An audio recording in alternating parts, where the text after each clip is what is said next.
Bah voilà les amis, j'avais encore raison.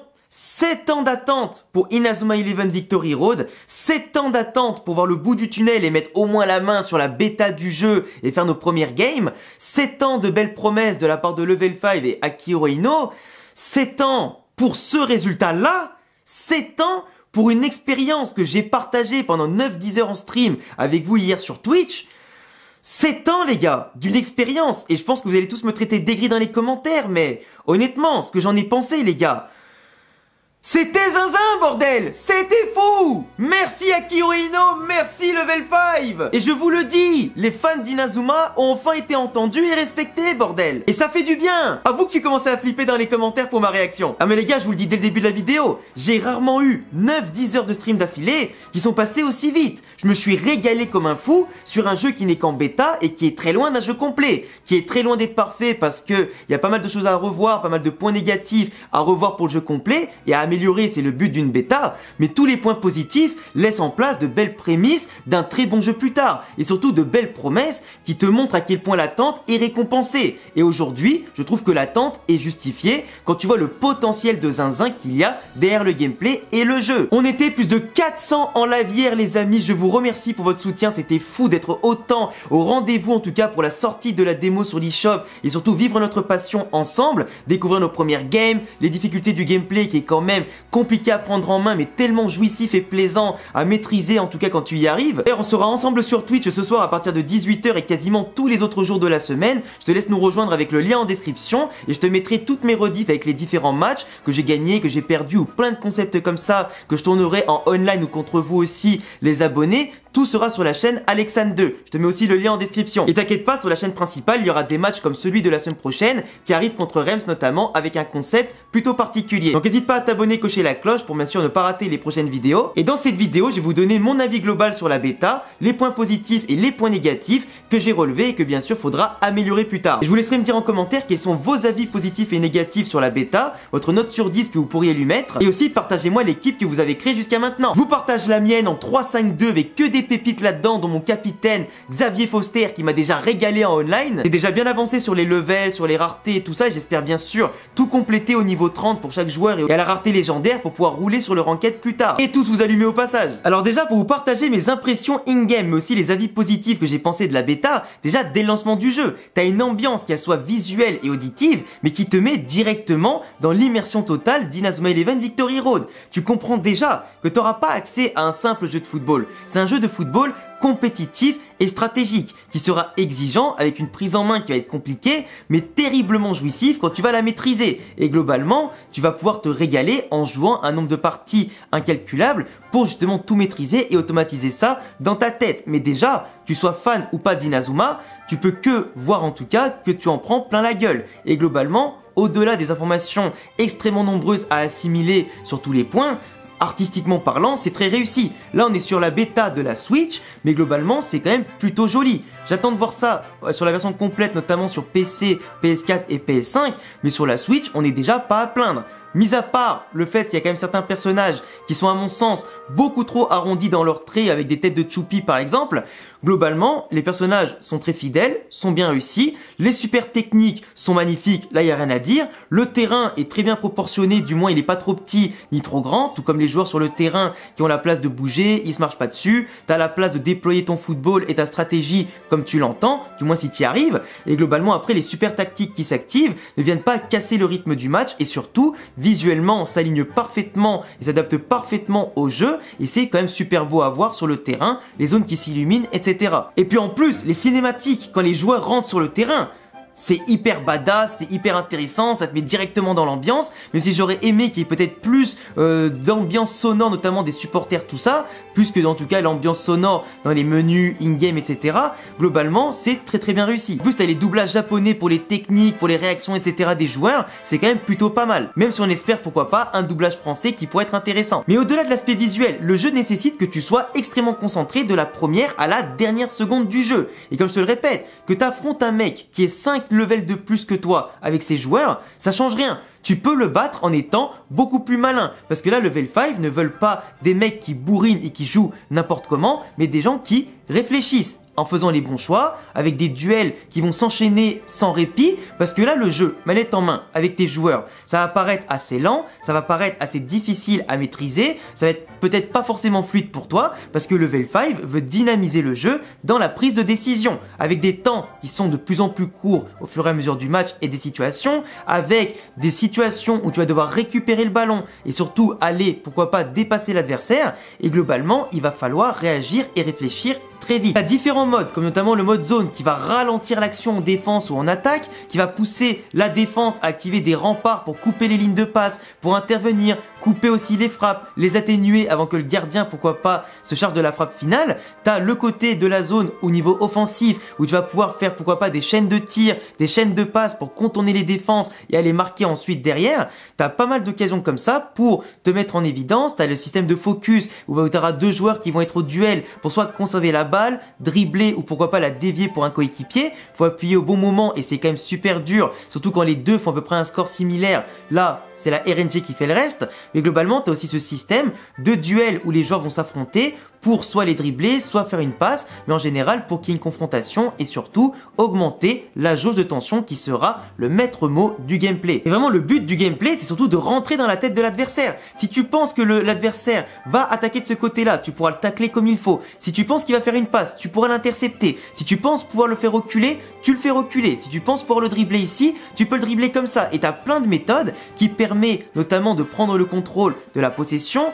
du milieu de terrain et du jeu globalement, mais aussi, comme je le disais, de la plupart des duels qui vont augmenter la jauge de tension, qui va augmenter plus vite que celle de l'adversaire, que tu devras par tous les moyens faire baisser en tirant, faire baisser en poussant les dribbles et poussant l'adversaire à activer des techniques de défense pourquoi pas, et surtout l'empêcher un maximum de tirer au cage, ou lui faire baisser en affaiblissant son gardien parce qu'il va devoir activer des techniques parce que tu l'as brain et que tu as activé plusieurs frappes qui ont notamment boosté ta jauge d'attaque par rapport à lui, sa jauge de défense, et il aura pas le choix d'utiliser ça pour sauver la mise. Et en fait la stratégie, comme tu l'as compris, va te pousser plusieurs fois à aller au duel, parce que le but c'est pas d'enchaîner les passes comme sur FIFA, parce qu'en plus tu pourras pas, parce que tu as un temps de latence entre le moment où le joueur te fera une passe, le moment où tu la contrôles, le moment où tu t'orientes et le moment où tu veux en faire une autre. Tu peux pas enchaîner les passes comme ça. En général, ce serait quand même beaucoup mieux pour pourquoi pas, avec un peu moins de précision, faire des passes de plus en plus fluides, mais le but en fait c'est d'aller au duel, c'est de prendre des décisions qui pourra blesser l'adversaire et toi te bénéficier. Et en plus tu récupères des cartes notamment pour avoir des esprits, pour booster tes personnages, leur rareté, des objets aussi à ramasser, notamment à échanger dans la boutique. Ça te pousse à prendre des décisions à gagner et pas à éviter, tu vois. En plus, quand les joueurs remportent un duel, un dribble, etc., t'as une espèce de petite aura qui s'affiche pour lui offrir un petit boost qui va soit bousculer un adversaire qui était pas loin du joueur que t'as battu au niveau du duel, et ensuite pour enchaîner, pourquoi pas, sur un deuxième duel avec un petit boost. Et pour revenir rapidement sur la jauge de tension, qui est à mon sens la mécanique la plus incroyable qu'ils ont implémentée dans le gameplay d'Inazuma. Adieu les points de technique, adieu les points de magie, appelle ça comme tu veux. Là, c'est la jauge de tension qui est le maître mot pour ton gardien, ta défense et ton attaque. Pour défendre, dribbler, ce que tu veux. Là, toutes les techniques de tous tes joueurs sont regroupées dans une seule jauge. À bien sûr remplir au fur et à mesure, à maîtriser et à économiser et à utiliser au bon moment. Et globalement, cette jauge, à mon sens, permet de ne pas spammer toutes les super techniques que tu veux, même si de base certains te disent que l'essence d'Inazuma c'est les super techniques, sinon autant jouer un jeu de foot classique, mais moi je vais te dire que non, parce que spammer des super techniques pour les spammer, ça sert à rien, ça rend le jeu brouillon, ça rend le jeu illisible et surtout vraiment pas ouf et encore moins fluide. Alors que les utiliser et les rendre rares pour les utiliser au bon moment, franchement je trouve que ça fait toute la différence et ça propose une richesse de gameplay encore plus passionnant. Et puis dans tous les cas, je veux dire les gardiens ont leur propre jauge aussi au niveau de leur endurance parce qu'il va falloir les affaiblir forcément suivant la force que tu vas mettre dans tes attaques par rapport à eux leur défense, ça va leur enlever des points de vie entre guillemets au fur et à mesure et après tu pourras leur marquer des buts pourquoi pas sans super technique tellement tu seras au-dessus, tellement tu les auras épuisés. Mais les gardiens sont vraiment trop forts dans le jeu et d'un côté tant mieux, sinon ce serait trop facile de marquer des 4, 5, 0 à tout le monde. Globalement des fois tu as des situations où même à 1 mètre de la cage, même avec une super technique, juste un tap-in que tu aurais normalement juste à mettre un petit pointu pour que ça rentre, le gardien adverse peut l'arrêter en étant au bout de la cage. Et des fois, à force de l'affaiblir et activer ce qu'on appelle le break, qui va même avec un écart ou un déficit d'attaque par rapport à la défense, marquer un but avec ou sans super technique, ou du moins une brèche fresh comme ça s'appelle, tu peux faire la différence et marquer des fois des buts contre la RNG du jeu et simplement contre l'adversaire qui s'y attendait pas. Et vraiment, comme je te dis, dans tous les aspects, c'est compliqué et long à maîtriser, mais une fois que tu maîtrises tout ça, tu rentres dans la tête de l'adversaire, tu prends le dessus, et je trouve que vraiment, cet aspect-là rend ce jeu largement au-dessus des jeux Inazuma Eleven comme Striker, qui étaient beaucoup trop arcade et pas assez intéressants ou travaillés à mon goût, ou que les jeux Inazuma sur DS, qui pour la plupart, je trouve, étaient quand même assez lourds à jouer sur certaines phases de jeu. Là, t'as un gameplay qui est fluide, même si là, on n'est pas dans le mode histoire, où des fois, t'as des dialogues qui s'activent en plein milieu du match, etc., qui rendent l'aspect lourd et tout ça. Mais là, pour le côté online arcade contre l'ordinateur, c'est fluide, c'est dynamique selon son propre système et je trouve ça passionnant. Mais après, tu vois, au niveau du contenu, la bêta, avec simplement un mode offline contre l'ordinateur avec 3 modes de difficulté et seulement 3 équipes à affronter, et sinon le mode online qui pour l'instant est assez instable, on en reparle un petit peu après, globalement le contenu est plutôt pas mal. T'as 48 joueurs dans la bêta pour créer l'équipe de tes rêves avec déjà plein de joueurs extrêmement intéressants, polyvalents et plutôt badass qui t'ont toujours fait rêver quand t'étais gamin à jouer au jeu de base ou simplement en matant l'animé. Là tu peux créer l'équipe de tes rêves, ton équipe All-Star dès la bêta, tous les monter maximum au level 30, en rareté légendaire et vraiment déjà t'as de quoi faire. Pour avoir toute ton équipe en légendaire level 30, t'as déjà pas mal de contenu. Donc si tu veux maxer les 48 joueurs, faut se lever de bonne heure. T'as plein d'équipements aussi à farmer pour améliorer les stats, t'as pas mal de choses à débloquer dans la boutique et vraiment t'as vraiment de quoi faire déjà pour une simple bêta. Sachant que le chapitre 1 du mode histoire arrive fin avril à début mai et t'auras encore du contenu qui pourra arriver par la suite. Et puis c'est vrai que j'en ai pas parlé, mais t'as l'importance des passifs aussi, parce que plus tu montes la rareté de tes joueurs et leur niveau, plus ils vont débloquer des passifs qui vont permettre d'améliorer, je sais pas moi, 5% des remparts, 5% des focus dans les duels, 5% de tes frappes, 5% des frappes en tout cas pour les joueurs du même type, et mis bout à bout, les passifs font vraiment la différence. Donc vraiment farme ton équipe au level 30, farme tes joueurs à la rareté légendaire, tu vas pas le regretter à la fin. Ça plus les équipements, c'est le B.A.-ba je pense à la fin en ranked pour faire de belles performances, surtout au level. Le seul bémol, c'est que dans le jeu final, tu ne pourras pas transférer ta sauvegarde, parce que, comme il a dit Akihiro Ino,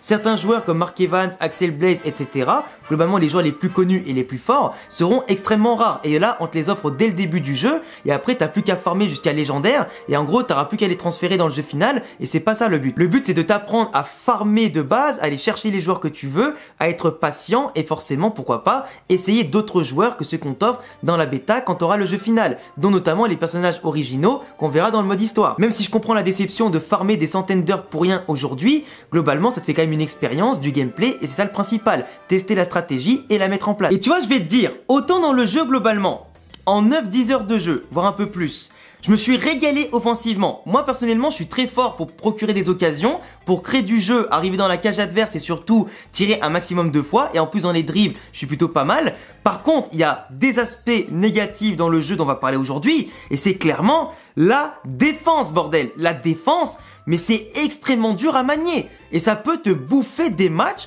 même contre des adversaires moins bons. Contre des adversaires que tu domines tout le long d'un match, ta défense peut te faire mais si mal si tu la maîtrises pas. Et au-delà de mal la maîtriser, il y a des points extrêmement mauvais dans le jeu de la bêta Inazuma Victory Road et que j'espère ils vont améliorer. Déjà commençons par le point le plus crucial, le changement de joueur. Mais je ne sais pas pourquoi, après autant de belles idées dans les points positifs, comment ils ont pu faire un raté pareil sur le changement de joueur. C'est pourtant la mécanique de base d'un jeu de sport, appuyer sur un bouton pour changer de joueur. Et surtout changer de joueur pour un joueur qui est proche de l'action. Qu'est-ce qu'on s'en fout de changer de joueur pour des joueurs qui ont rien à voir avec l'action, qui sont placés à l'autre bout du terrain ou à l'autre bout simplement de la surface. Quand l'attaquant il arrive à gauche, j'ai pas envie que mon joueur qui soit sélectionné soit un joueur qui soit dans l'axe de la surface ou à droite, mais le joueur qui est le plus à gauche possible, pour le gêner, le tacler avant pourquoi pas qu'il active le mode zone, qu'il active des tirs, des techniques ou je ne sais pas quoi. Parce que vraiment, le changement de joueur, c'est une catastrophe. Et vraiment, je comprends pas comment ils en sont arrivés à se dire qu'il fallait le faire comme ça et que c'était une bonne idée. C'est pas normal. On se retrouve à perdre du temps, à ne pas pouvoir intervenir car c'est déjà trop tard parce que on n'a pas le bon joueur sélectionné au bon moment quand on change de joueur. Il faut appuyer sur B et appuyer sur le joystick, mais des fois tu as plusieurs joueurs à la suite. Du coup, ça fait que le jeu n'arrive pas à comprendre quel joueur tu veux sélectionner de base. Et je trouve ça hyper chiant. Après, la défense, notamment dans le mode des duels là, quand toi tu le subis, quand c'est l'adversaire qui a la balle, tu dois soit intercepter en te déplaçant avec l'espèce de petites mains, etc. qui vont laisser essayer une ouverture ou pas,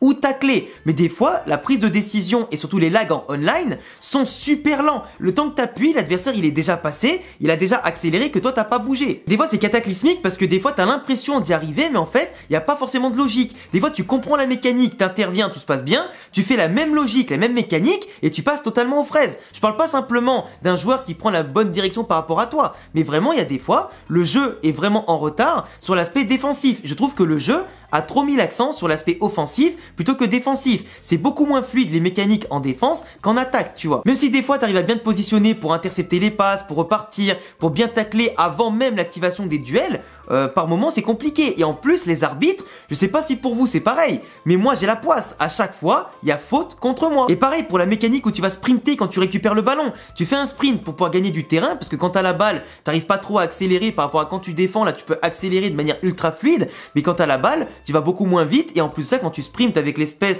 d'halo qui va arriver pour pousser les adversaires, bah une fois sur deux il y a faute. Et ça c'est compliqué quand même. T'as la balle, tu profites d'une bonne situation et en fait il y a faute pour l'adversaire. Ça vient gâcher tous tes efforts pour une mécanique qui est censée de base te donner un avantage au moins sur quelques mètres. Et en plus, mais le nombre de penalties. Pourtant je sais très bien que je suis pas le mec le plus fin, etc. tu vois, mais je provoque des penalties, mais même sans faire exprès. Juste j'appuie sur tacle, le mec le fait à retardement, mon joueur, il se retrouve dans la surface ou sur la ligne, penalty.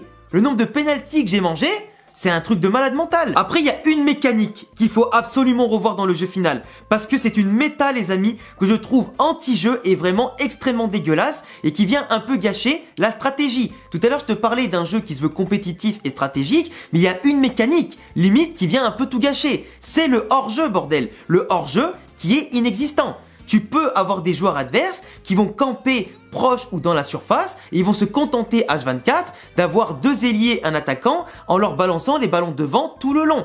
Et sachant qu'en plus, les défenseurs de ton équipe ne suivent pas les attaquants. Ils restent en haut et ne suivent pas les appels des attaquants. Du coup, ça fait que l'attaque adverse, elle est toujours devant, elle est même derrière tes défenseurs et devant ton gardien. Ils ont tout le loisir, derrière, de se faire des passes, de faire des trucs ou quoi, pour booster leur jeu de tension ou simplement pour t'affaiblir. Ils ont tout le loisir de faire ça sans que tu puisses rien faire.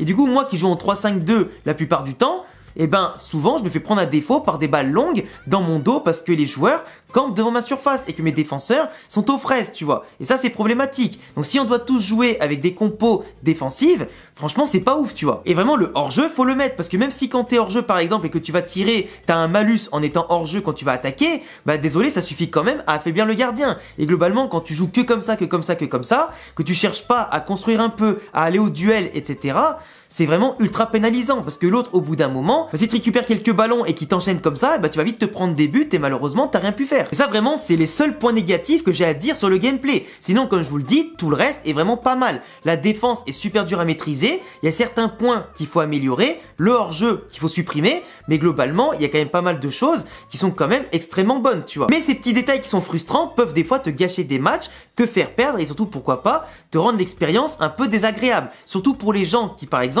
ne sont pas fans d'Inazuma Eleven de base et qui vont pas avoir envie de tryharder déjà rien que pour la rareté des joueurs, pour le niveau des joueurs, pour dropper les joueurs parce que là le drop encore, t'as les 48 joueurs de base. Mais imagine quand tu vas avoir des milliers de joueurs à débloquer pour tomber sur les bonnes cartes et la bonne rareté, va falloir affronter en mode chronicle tout ça, les bonnes équipes au bon moment, le bon nombre de fois, etc.